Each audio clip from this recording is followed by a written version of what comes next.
আসসালামু আলাইকুম ও রহমতুল্লাহি ওয়া বারাকাতুহু। টিপ পরা নাজায়েজ কেন?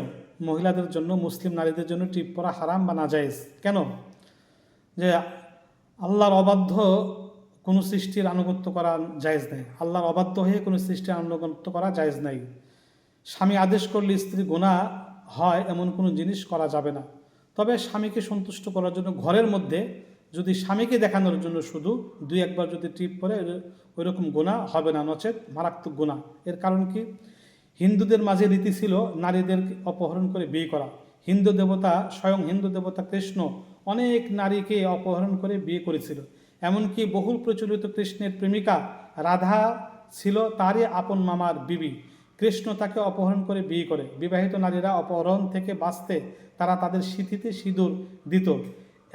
এমনকি এখন হিন্দু বিবাহিত নারীরা তাই করে। এটা হিন্দুয়ানি প্রথা।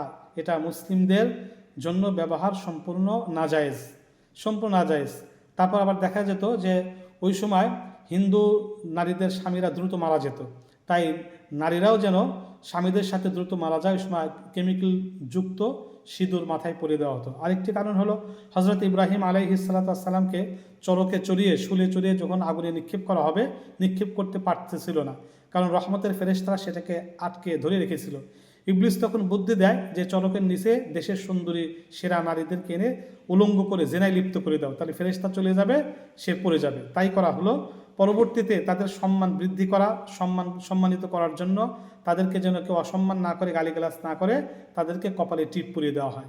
এই জন্য মুসলিম মহিলাদের জন্য টিপ পরা সম্পূর্ণ হারাম, নাজায়েজ। এই সাজসজ্জা গ্রহণ করা যাবে না, এমনকি স্বামীর জন্যও করা উচিত না। স্বামীর জন্য অন্য সাজসজ্জা আছে, সেটা গ্রহণ করা উচিত। এই বিধর্মীদেরটা না গ্রহণ করা উচিত। আমিন।